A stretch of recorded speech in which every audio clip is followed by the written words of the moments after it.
Programme کو یہاں تک پہنچایا کہ آج ہم اس کی لانچ کر رہے ہیں. میں آپ سب کو خاص طور پہ خراج تحسین اس لیے پیش کرتا ہوں کہ اصل میں یہ ہمیں 74 سال پہلے یہ پروگرام شروع کرنا چاہیے تھا. دیکھیں میں یہ سمجھتا ہوں کہ ہم نے ایک بڑی 74 سال پہلے بہت بڑی غلطی کی, اور میں آپ کو بتاتا ہوں غلطی کیا ہے. ہم یہ سمجھتے تھے کہ ایک وقت پہ ہمارا ملک خوشحال ہو جائے, ہمارے پاس اتنا پیسہ آ جائے, اس کے بعد ہم پھر ایک پاکستان کو فلاحی ریاست بنائیں. اور یہ جو سوچ ہے نا کہ پہلے پیسہ اکٹھا ہوگا, پہلے ملک میں سرپلس ہوگا, ہمارے پاس پیسہ ہوگا, پھر وہ ہم غریبوں کی طرف لگائیں گے, میں یہ سمجھتا ہوں کہ فنڈامنٹلی غلط فیصلے تھے. لیکن مدینہ کی ریاست کی میں کیوں بات کرتا ہوں, کیونکہ وہ دنیا کی تاریخ کا سب سے کامیاب ماڈل تھا, اور ماڈل کی کامیابی ہوتی ہے جو اس کے ریزلٹس دیتے ہیں. تو وہ جو فنومنا ہوا تھا مدینہ کی ریاست کے بعد, یہ ایک تاریخ کا حصہ ہے, یہ کوئی فینٹیسی نہیں ہے یا یہ کوئی میتھولوجی نہیں ہے, یہ فیکٹس اور فگرز ہیں ہسٹوریکل, کہ ایک سویلائزیشن جس کی حیثیت نہیں تھی وہ ایک دم رائز کیا اور اس نے دنیا کی امامت کی, اور 1000 سال تک دنیا کا پریمیئر سویلائزیشن رہا. تو مدینہ کی ریاست کیوں اللہ ہمیں کہتا ہے کہ نبی صلی اللہ علیہ وسلم کی سنت پہ چلو, ان کی شریعہ پہ چلو, کیوں کہتا ہے؟ ہماری بہتری کے لیے کہتا ہے. یہ میں غلط فہمی ہے کہ ہم اللہ کو کوئی فائدہ پہنچا سکتے ہیں. تو وہ اس لیے ہمیں کہتا ہے کہ اگر آپ ان کے کیریکٹر کو فالو کریں گے تو کہ انسان کا کیریکٹر اوپر چلا جائے گا اور وہ ایک عظیم انسان بن جائے گا, اور اگر آپ ان کی جو انہوں نے ریاست بنائی تھی اس کے اصولوں پہ چلیں گے آپ کی ریاست اٹھ جائے گی. میرا یہ ایمان ہے کہ جو مدینہ کی ریاست میں ہوا تھا, پہلے انہوں نے فلاحی ریاست بنائی تھی, پھر خوشحالی آئی تھی. یہ بالکل غلط ہمیں خیال ہے کہ جو پہلے پیسہ آیا تھا اور پھر انہوں نے سارا نچلے طبقے کو, جو پہلی دنیا کی تاریخ کی ایک ویلفیئر اسٹیٹ بنی تھی, وہ ویلفیئر اسٹیٹ پہلے بنی تھی, پھر خوشحالی آئی تھی. کیونکہ اللہ کی برکت آتی ہے, جو ہم اللہ میں مانتے ہیں اس کی برکت آتی ہے.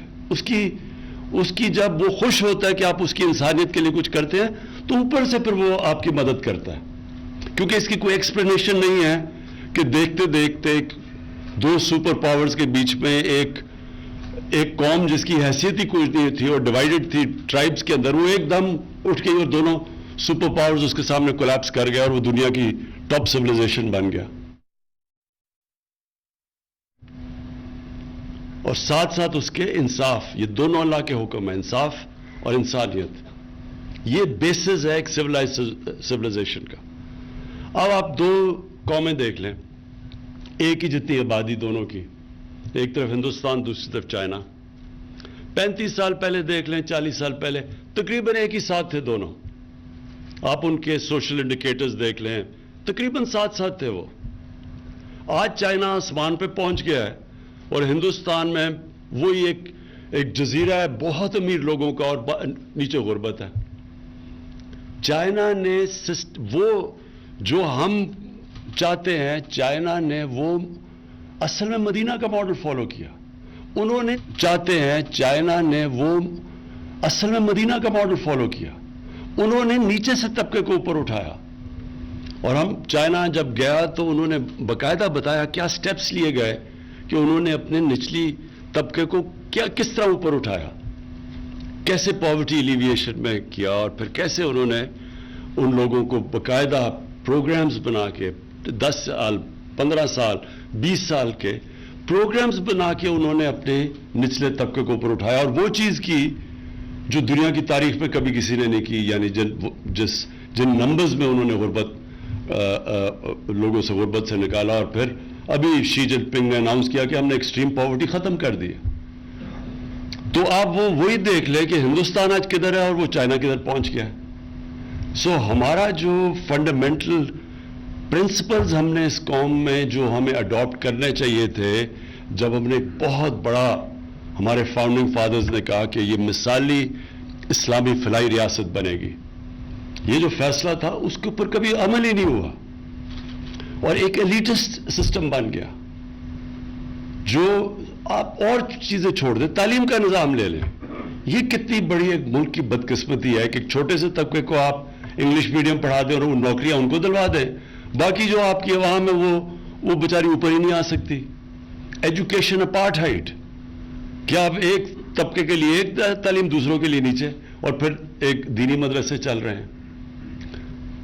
کبھی کسی نے کوشش نہیں کی اس کو سنتھسائز کرنے کے لیے کہ ایک ملک ہے, ایک قوم ہے, اس کا کورس سلیبس تو ایک ہو, لیکن کیونکہ ہماری طرح کی ایلیٹ فائدہ اٹھا رہی تھی اس سے, ہمارے بچوں کو اچھی نوکریاں مل رہی تھی, ہمیں کوئی انسینٹو نہیں تھا کہ چینج کریں سسٹم. کیونکہ نیچے جو, اور پھر نیچے سے جو اوپر آتا تھا, جو لوگ اردو میڈیم سے پڑھ کے ایونچولی اپنی زندگی بہتر کر لی, وہ اپنے بچے انگلش میڈیم میں بھیج دیتے تھے. ان کو بھی جب وہ پارلیمنٹ میں بھی آ جاتے تھے, وہ ادھر پہنچ جاتے تھے جدھر وہ فیصلے کر سکتے تھے, تب بھی انہوں نے وہ سسٹم نہیں چینج کیا, کیونکہ وہ پھر بینیفیشری بن گئے اس ایلیٹسٹ سسٹم کے.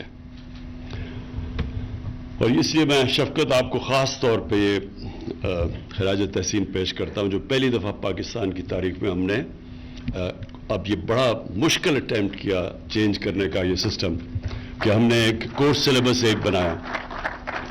اور کتنی آوازیں آ رہی ہیں اس کو آبجیکٹ کرنے کے لیے. شرم نہیں آتی ان لوگوں کو کہ آپ کو پتہ ہے کہ ناانصافی کا سسٹم ہے, اس کے بعد بھی کامنٹ کہہ رہے ہیں جی پیچھے لے کے جا رہے ہیں لوگوں کو.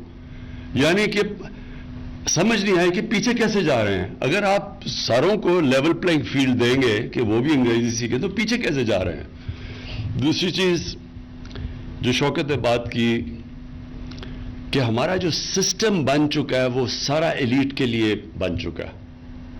قرضے ہیں تو پیسے والے لوگوں کے لیے, گھر بنائیں گے تو پیسے والے لوگوں میں ہونی چاہیے, تعلیم پیسے والے, انصاف کا نظام صرف پیسے والے لوگوں کے لیے. غریب آدمی اور ایک طاقتور کا مقابلہ ہو جائے عدالت میں, وہ کبھی غریب جیت ہی نہیں سکتا, اس کو انصاف ہی نہیں مل سکتا. سارا سسٹم کیٹر کرتا ہے چھوٹے سے لوگوں کو. یہ کبھی معاشرہ اوپر نہیں جا سکتا جب تک ہم فنڈامنٹلی ہمارا مائنڈ سیٹ چینج نہیں ہوتا, معاشرہ اوپر نہیں جا سکتا.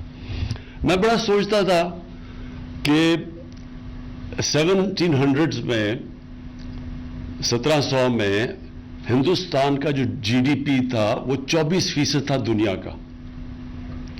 تو میں سوچتا تھا کہ یہ کیسے پیچھے رہ گیا.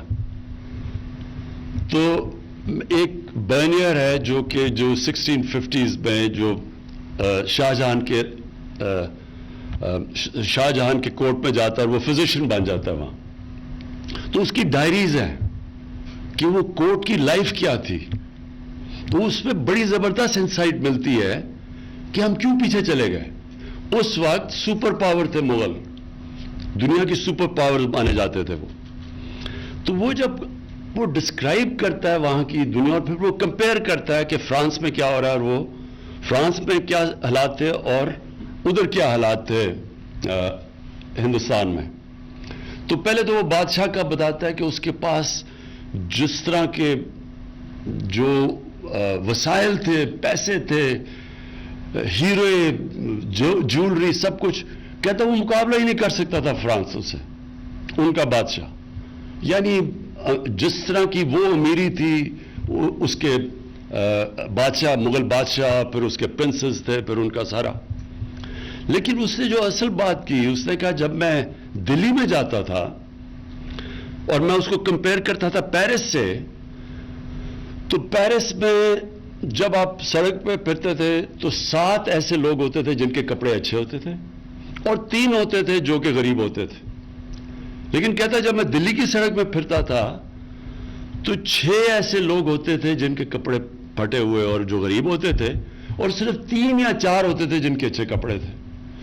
تو بیسکلی جب ایک انیکوالٹی ہوتی ہے سوسائٹی میں, یہ بیسز ہوتا ہے اس کا نیچے جانے کا.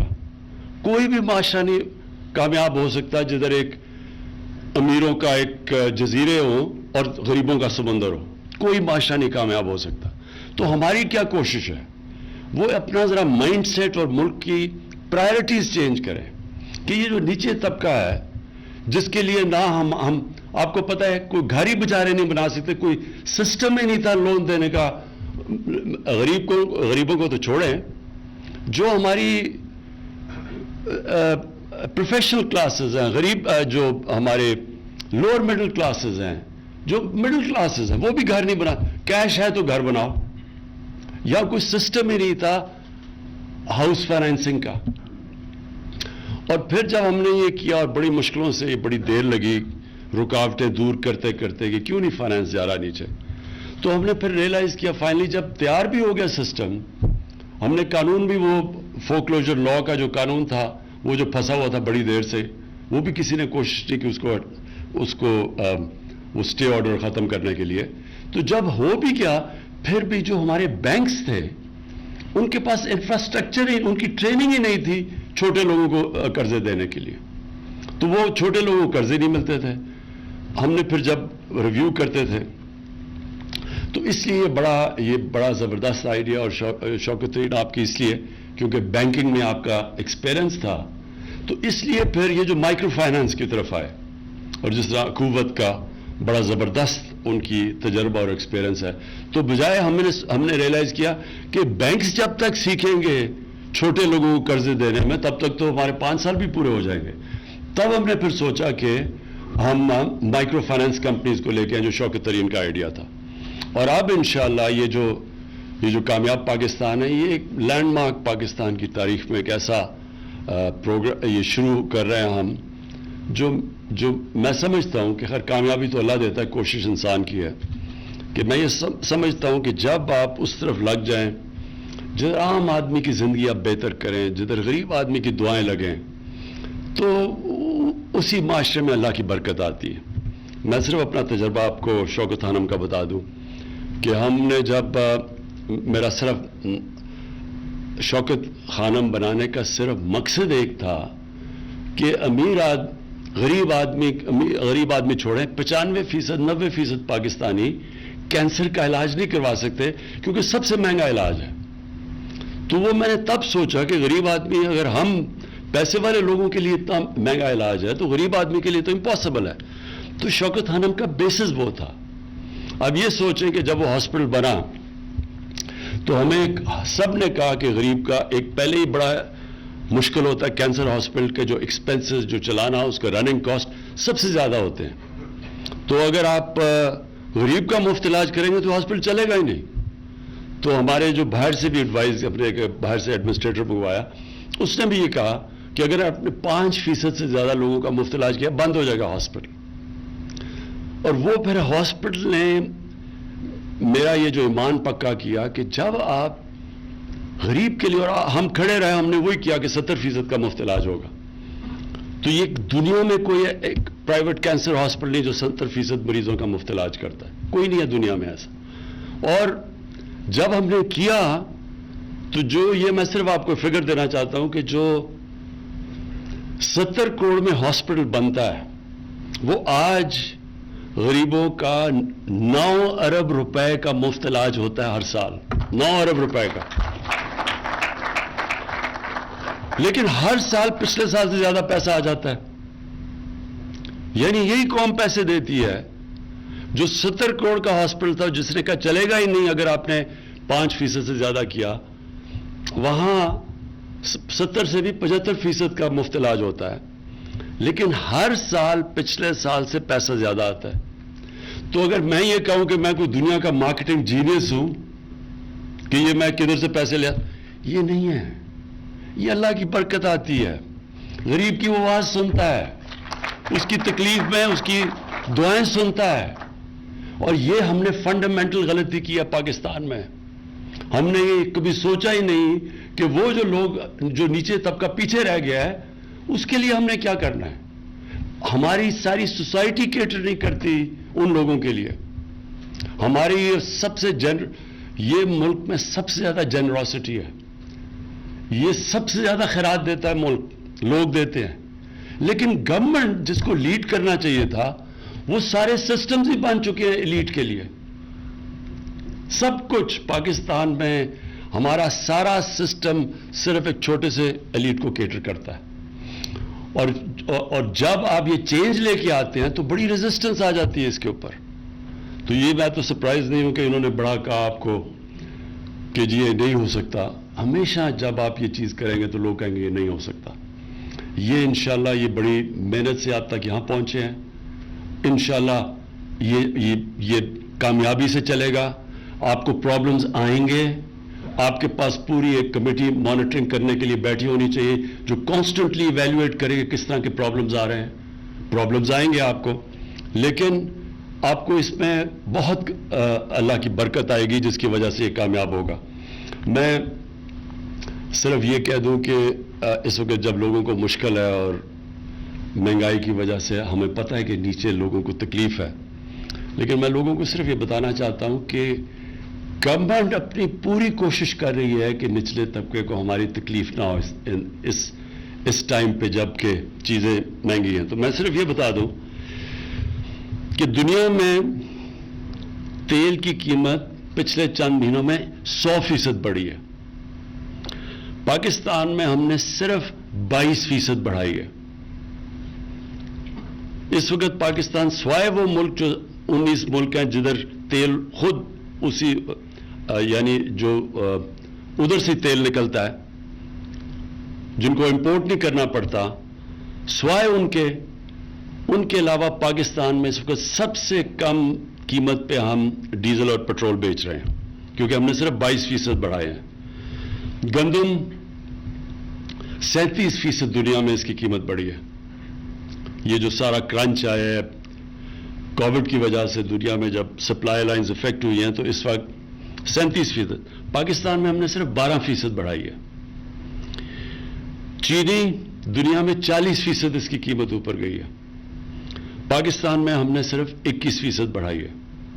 اور یہ وہ ملک جو کہ پہلے ہمیں کافی پریشر ہمارے اوپر فسکل ڈیفیسٹ کے, اور آپ کو پتہ ہے کہ جو ملک میں ہمارے ڈیفیسٹس ہیں اور جو قرضے چڑھے ہوئے ہیں, اس کے باوجود ہم نے اپنی طرف سے پورے کم سے کم امپیکٹ ڈالا ہے نچلے لوگوں کے اوپر.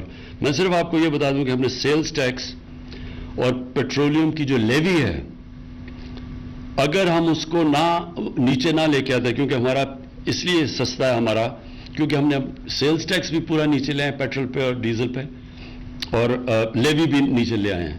اگر ہم یہ نہ نیچے لے کے آتے تو ایک سال میں گورنمنٹ کو 400 ارب روپے کا فائدہ تھا. تو ہم نے یہ نیچے لا کے, جو ہندوستان میں اس وقت دگنا ہے ہمارے سے پیٹرول اور ڈیزل, تو وہ کیوں دگنا ہے؟ کیونکہ انہوں نے اپنی لیویز نہیں کم کی. تو ہمیں ایک سال میں 400 ارب روپے کا ہمیں نقصان کیا صرف تاکہ لوگوں کے اوپر بوجھ نہ پڑے. میں اس لیے کہہ رہا ہوں کہ یہ بڑا ظاہر ہے لوگوں کو تکلیف ہے کہ قیمتیں بڑھ گئی, ہمیں پتہ سب کو, لیکن ہم نے اپنی طرف سے پوری کوشش کی ہے کہ نچلے طبقے کے اوپر کم سے کم امپیکٹ جائے. اور انشاءاللہ اب آنے والے دنوں میں ہم احساس کا اپنا ٹارگیٹڈ سبسڈیز کا پروگرام لے کے آ رہے ہیں, اور اس سے ہم نچلے ہاؤس ہولڈز کو 40% نچلے ہاؤس ہولڈز کو ڈائریکٹ سبسڈی دیں گے ان کو یہی کموڈیٹیز گندم کے اوپر اور آٹے کے اوپر اور چینی کے اوپر, اور یہ جو گھی دنیا کے اندر جو ہم امپورٹ کرتے ہیں تقریباً ہمارا 75% امپورٹ ہوتا ہے. جو پام آئل کی قیمت وہ تقریباً 80% بڑھ گئی ہے.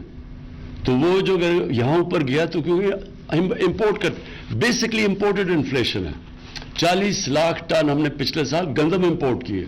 تو امپورٹڈ انفلیشن کی وجہ سے اس وقت مہنگائی ہے. ہم یہ سمجھتے ہیں کہ ایک تو ہم ٹارگیٹڈ سبسڈیز سے ڈیل کریں گے, دوسرا آنے والے دنوں میں یہ جب سپلائی کا یہ جو پرابلمز کم ہوں گے تو انشاءاللہ کموڈٹی کی قیمت دنیا میں جب نیچے آئیں گی تو پھر بھی ہمارے ملک میں بھی نیچے آ جائے گی. پھر سے میں آپ سب کو شوکت آپ کی ساری ٹیم کو, جتنے بھی آپ نے یہ جو کنسلٹیشنز کر کے یہاں تک پہنچے ہیں. وزیر اعظم عمران خان کامیاب پاکستان پروگرام کے اجرا کی تقریب سے خطاب کر رہے تھے. ان کا یہ کہنا تھا کہ پاکستان میں مہنگائی بڑھنے کی بنیادی وجہ یہ ہے کہ بیرون ملک کموڈٹیز کی پرائس میں اضافہ ہوا ہے.